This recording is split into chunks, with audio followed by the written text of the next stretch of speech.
Hi there, welcome to our broadcast. I'm Tim Zarichny, Carrie Bartel-Christensen, and our co-hosts for this event.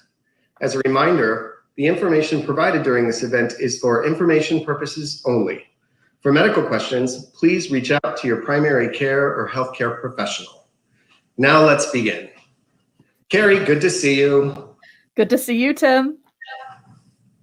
Would you like to take a few minutes to introduce yourself to our audience? Absolutely, thank you. So my name is Carrie Bartel-Christensen. I'm a little echo. And I'm actually vice president of real estate strategy and operations for Providence St. Joseph Health for the Oregon region. And that is the group that focuses on the built environment. So whether it be real estate, design, construction, facility engineering, biomed, or environmental services, if it goes on to support the built environment, RESO helps partner with our users to make sure it's maintained appropriately. So I think we're going to go backgrounds as well, Tim. I have been in healthcare real estate since 2004. Some people don't realize that healthcare has as much real estate as we do, but there is quite a lot of it. And before that, my career in real estate started in housing. There was a Section 8 apartment complex about 2 blocks from the university where I was going to school that needed a leasing consultant. And this was my first forte into the world of real estate and into the world of housing. And I took a number of different jobs with that same company at the time in different affordable housing environments. So did some low-income tax credit, some senior-specific housing. And that first 8 years that I spent in housing really helped me see how not only safe, affordable places to live, but the quality of those environments really impacted the people that are living there. And then I went into healthcare and did some pretty typical healthcare real estate jobs, property management, leasing. And as I started to get more elevated in my career, got involved with the community health division and saw where they were doing outreach specifically to people who were living in, substandard conditions, and just the overwhelming impact that had on people's health. And so you and I sitting around talking about housing is not new. We do this probably every week, but super happy to do it here with our audience and happy to answer any questions as we go along. So Tim. Yes. Let me take a few minutes to introduce myself. My name is Tim Zarichny. I'm the Executive Director of Providence Supportive Housing. Providence Supportive Housing is comprised of 16 ministries in Washington, Oregon, and California.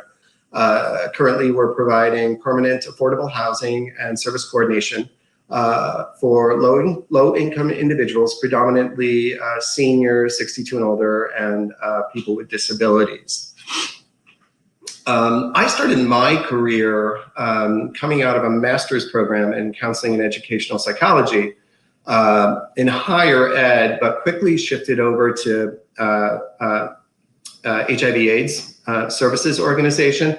Specifically, I was providing HIV case management at a group called the Valley AIDS Project in the Bay Area. Shortly thereafter, after about a year with the Valley AIDS Project, I became a service coordinator for Providence House, which is one of our housing ministries. It's also an HIV/AIDS housing program in Oakland, California. I think in terms of the trajectory of my career, it was really sort of that transition from a clinical setting, a community mental health setting, into a housing setting that, the clouds parted and I saw it, in a housing environment, if you're working with someone in their home, they can't really present, right? So if someone's seeing you in an office space, they can come and present. Oftentimes they'll present as they think you want to see them, right? That's so true. Whereas in a housing environment, you just get it. Yep. You're working in their home. So, and in being able to work with individuals in the context of community was everything for me. It just made so much sense. And it was so rewarding to see how a community rallies to support itself and to support the most vulnerable members of that community. That was more than 26 years ago when I started that career at Providence House in Oakland, California. And I have had the privilege of enjoying opportunities for progressive responsibility. And in 2007, was asked to come up to the Seattle area and lead the Providence Supportive Housing Ministry. And it has been a privilege and pleasure to do that all of this time. The role has continued to evolve and change. Our thoughts and ideas, not just yours and mine, but those of Providence, have evolved and changed. And it's an exciting time for housing nerds like us to be part of Providence and part of a bigger conversation about health equity, and social determinants. And because we are housing nerds, sometimes we speak a secret language. And I want to just prod on something you said a little bit. You said the word permanent supportive housing. And for people that are listening that might not know what that means, can you describe that? Yes, I can. And thank you for asking that question. I get asked this question often. Within the industry, there is permanent supportive housing. You know, of course, we use the acronym PSH. And within the industry, PSH is understood to be, well, it kind of describes itself. It's permanent. It's supportive. There are services available. It's housing. There's a roof over your head. But it's specifically for a population that is experiencing chronic homelessness. And with that, you know, there's a higher level of service delivery. There is a lower ratio of staff to residents. And there's typically 24/7 staffing at the building. So it's a much more service-rich environment. Providence supportive housing, we're also, you know, we have a roof, we have services, but supportive housing generally serves other populations, not exclusively individuals who are experiencing chronic homelessness, although there could be overlap. For me, the critical difference between permanent supportive housing and supportive housing is the degree, the saturation of service delivery. So that's great. Thank you for that. And I wanted to ask you something else. So you took your first job with Providence in housing in the 80s, but that was not Providence's first housing mission. And sometimes when we're speaking to our colleagues, we tend to think of our mission here at Providence as just healthcare, but that is not how the mission necessarily started. So I think you know, because of the length of your career with Providence, what was the first housing mission? I appreciate that softball, and I'm going to do everything I can to hit it out of the park. You know, I do get that question often too. Wait, you're a housing guy, and you work for Providence. You know, Providence in its current iteration, which is a large regional nonprofit healthcare entity, you know, is understood to be that, a healthcare entity. And then, you know, the follow-up question becomes, well, what's Providence doing within housing? And I love to take these opportunities to explain that actually housing is fundamental to how we understand ourselves in the world, and it's kind of fundamental to our mission and our core values, and it is embedded in our DNA. With the founder of the Sisters of Providence in 1829, Emily Gamelin's first bricks and mortar ministry. It was affectionately called the Little Yellow House. She leased the Little Yellow House, and she used that to house 12 elderly widows. And then throughout the next few years of her career, continued to open what they called Houses of Providence throughout Montreal, housing the homeless. I also like to take this opportunity to say that Emily Gamelin knew in the early 19th century, and in 1829 and the years following, she knew what we're just figuring out today, that housing is a primary, if not the primary, social determinant of health. Yeah, absolutely. I love that you went there, because that's I think exactly where we wanted to go next, and that is on the social determinants of health. And we tend to think of our health as comprised mostly of our choices, salads or pizza and walks, or long sits on the couch. But health is so much more encompassing than that. Health really is not only about your choices and your genetics, but it's about the social and the economic environment in which you live. And Emily saw that in the 1800s in a way that we're just really focusing on that today in healthcare. Yeah, that's right. And I'm actually curious about your thoughts, Carrie. Providence, I know, conducts these community health needs assessments throughout the markets and regions where we serve. And a certain number of social determinants have risen to the top in terms of our attention. Can you talk about those a little bit?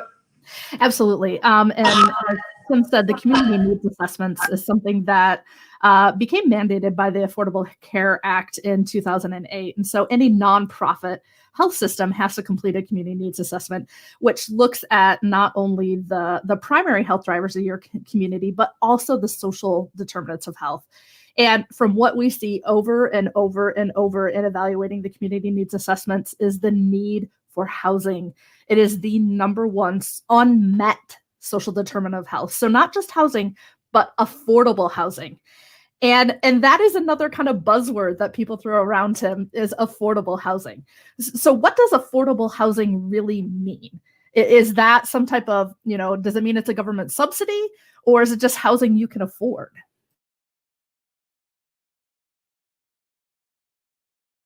Oh, you're on mute.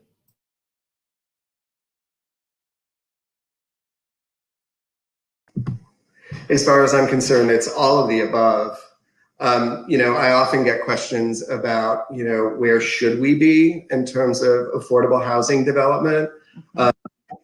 Just to repeat, where should we be in regards to affordable housing development?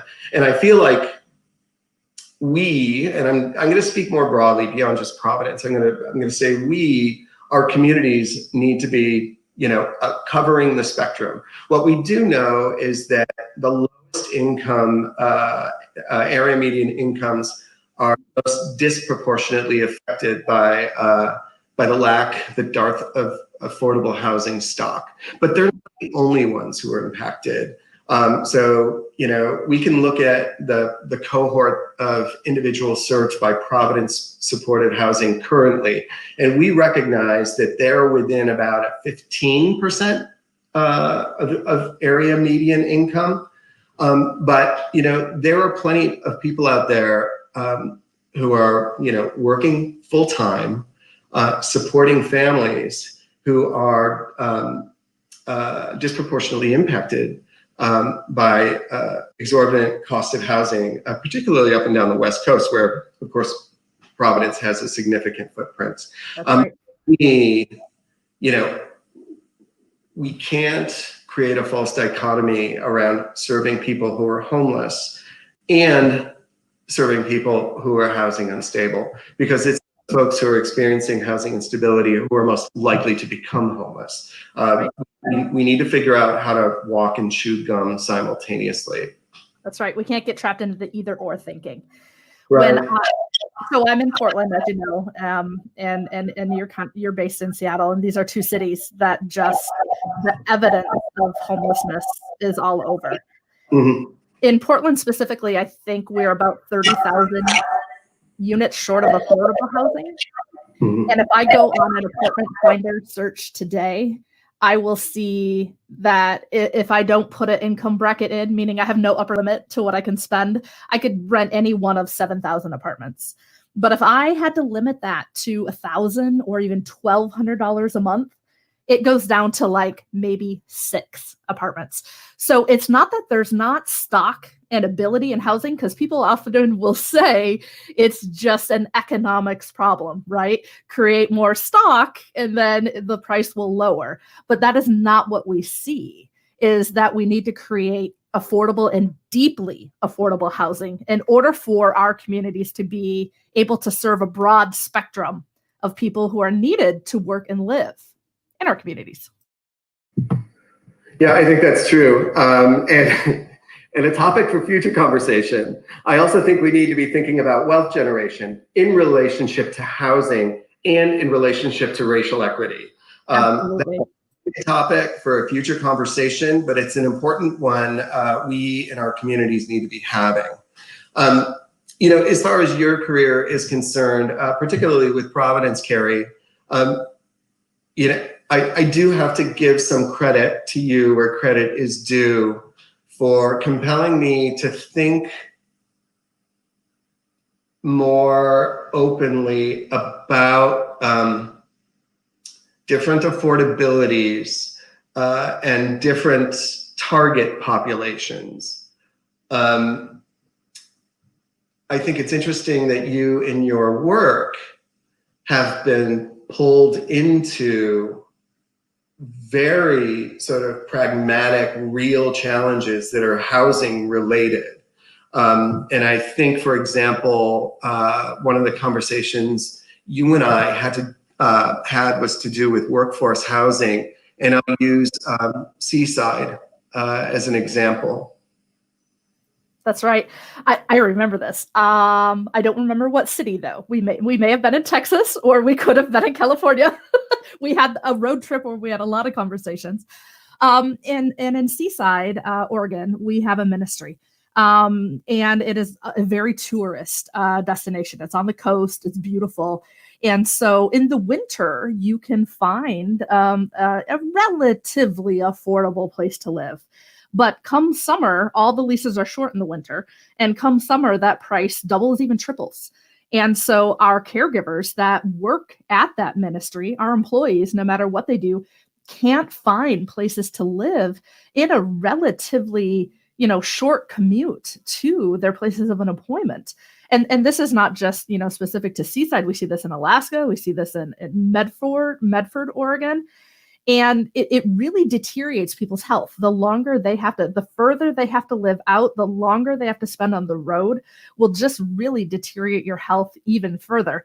And we didn't even talk about the fires in Medford. You had an already tight community. And then when you had the wildfires come through Southern Oregon, it made it even more dire. So it is an employment problem, and it is also a community problem. Are the challenges of workforce unique to Seaside and unique to healthcare? No, they're not. You're right. It's a community problem. Yeah. So I will recall for you if you don't, my resistance to even looking at workforce housing as part of Providence supportive housing stems from the recognition that this is a community problem. It's not just people who work within healthcare who are struggling to find affordable quality housing. Our teachers are struggling, and UPS drivers are struggling, and baristas. Yeah, it is a community-wide problem, and yet it seems like consistently up and down the West Coast, you see communities incentivizing the development of luxury sort of high-rise apartments and condos versus the affordable housing stock that our workforce really needs. Absolutely. I don't know if you remember when we were in Napa. One of the things we are hearing from this community is any of the stock that comes online gets immediately bought and turned into a VDRO. So even the housing that is produced isn't affordable or available for the people that work there. And there's something that you have also taught me kind of through the years, Tim, and that is the need for respite care and recuperative care. And I have heard from, the hospital administrators that I work with, the long length of stay problems, but I didn't really make the connection to how this relates to homelessness. And I think that's something that you taught me. What are the benefits of respite and recuperative care for a community? Yeah. So how to approach this? So, our mutual friend, Dr. Karen Boudreau, is our executive vice president for enterprise care management for Providence within the system. And I quote her constantly. It's the best quote of 2020. And that quote is, "It's never a good idea to live in a hospital." That Karen's comment is a reflection on the significant percentage of our acute care beds that are currently occupied by people who are considered to be dischargeable but not placeable, largely because they don't have a home to go to. Additionally, many of them are struggling with mental health, behavioral health, and social challenges that hospital rooms and acute care beds were never really designed to address and aren't really effective in addressing, right? They're effective at holding, but we're not necessarily stabilizing those individuals and enabling them to move into a more sort of independent setting. So that's right. Recuperative care is sort of the hybrid, sort of. So it gets us out of the acute care environment, it gets us out of the clinical environment, it gets us out of the sterile environment, and introduces a more social environment, and that's important. From the perspective of our ongoing operations, it would be important to note that social environment, meaning more of a housing environment, a recuperative care room, is far less expensive. The cost of that room per month is the cost of that acute care bed per day, right? Yes. So that's an important consideration, but it's not the only one, right? We're looking at Health 2.0. We're looking at health for a better world. And I think part of that better world means a world where homelessness, if it happens at all, is rare, episodic, and yes. Rare, right? Yeah. So, the idea is that a recuperative care space can hold an individual for 6 months with a goal not of completing a course of treatment or recovering from a diagnosis, but a goal of achieving stability. And that looks different for different people, but maybe that means getting some of your behavioral challenges sort of managed or under control, chronic mental health challenges managed or under control. And that, those initiatives do require, sort of a wraparound interdisciplinary intervention that doesn't have to happen in an acute care setting. That's right. And that's the joy of it for me. If we think about the nature of home and the power of community to be really a transformative force, then recuperative care is a way forward. And for Providence Supportive Housing to engage in recuperative care, keep in mind, we roll up to one of the largest nonprofit healthcare organizations in the country. So where many other housing organizations who don't have that affiliation may be like, that's too much like healthcare, I'm uncomfortable with that. We're ready to take it on. That's right. And that's not just a cost that's borne by the health system. That's a cost that's borne by our society. And not only from a emotional way, I mean a true physical cost. So right. I hope one time in one of our future chats, we can talk a little bit about the ROI of housing, And why is healthcare interested in investing?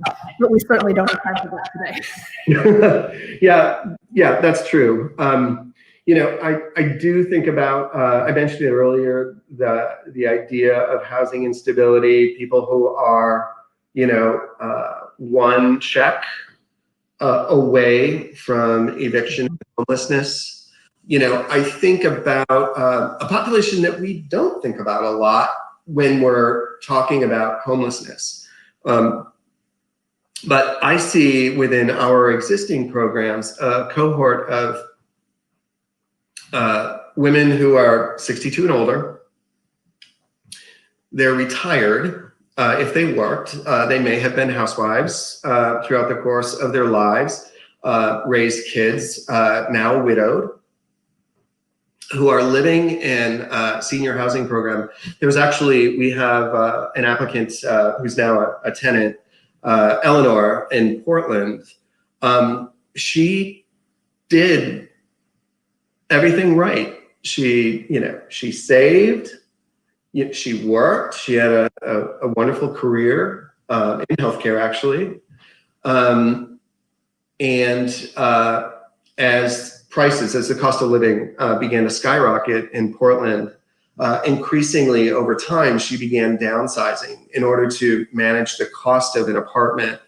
She went from a 2-bedroom to a 1-bedroom to a studio. And she described over the course of that time, all these additional add-ons, that were included in the rent were no longer included in the rent. So not only was she paying more rent, but she had more expenses to pay in terms of utilities and so on. Yep. Additionally, she was growing older. Some acute health issues began to raise their heads, some chronic conditions that required medications. She had copays that she was responsible for. And the way she describes it, one day she woke up at the Salvation Army Women's Shelter. For me, I really struggle with the idea of putting any older or elderly person in a homeless category. It's unconscionable to me that we as a society are willing to accept that. And like I said, Eleanor did everything by the book. She did everything I told her she should do to have Social Security. Mm-hmm. She found herself in a homeless shelter instead. What I can say is that she's now living in a beautiful 1-bedroom apartment in Portland. That's awesome. It's a happy end to that story. And Eleanor's story is not unique, right? That is one of hundreds of stories. Do we have a question? We do, it comes down to, how does Providence partner with commercial health insurance companies to ensure that a portion of those savings are reinvested back in housing initiatives? Stay tuned for an answer to that question. I think healthcare and health insurance engagement in this space is in its infancy, or I hope it is. And we're still working out some of the answers to some of these questions. What I can say as of last week is that we're developing a supportive housing and recuperative care program in Eureka, California presently, and a new partner stepped up with $600,000 contribution, and that's Blue Shield of California. So there's a pragmatic example of a health insurance company stepping up to support this kind of work. That's fantastic. Okay. Yeah. So it looks like we're almost out of time. Any final thoughts for anybody tuned in? We identified more topics to talk about around the intersection of housing and health than we had actually even planned. So I look forward to future opportunities to continue this dialogue. Yeah, absolutely. Me too, Tim. So thank you for the wonderful dialogue on housing and health. Really important topic. And to learn more about our initiative program, services, or ways to give, or if you're looking for medical care, please visit providence.org.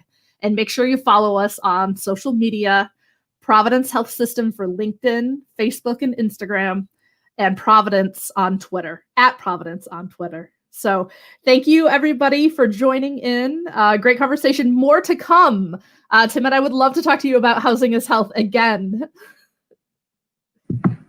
Thanks, Carrie. It was fun.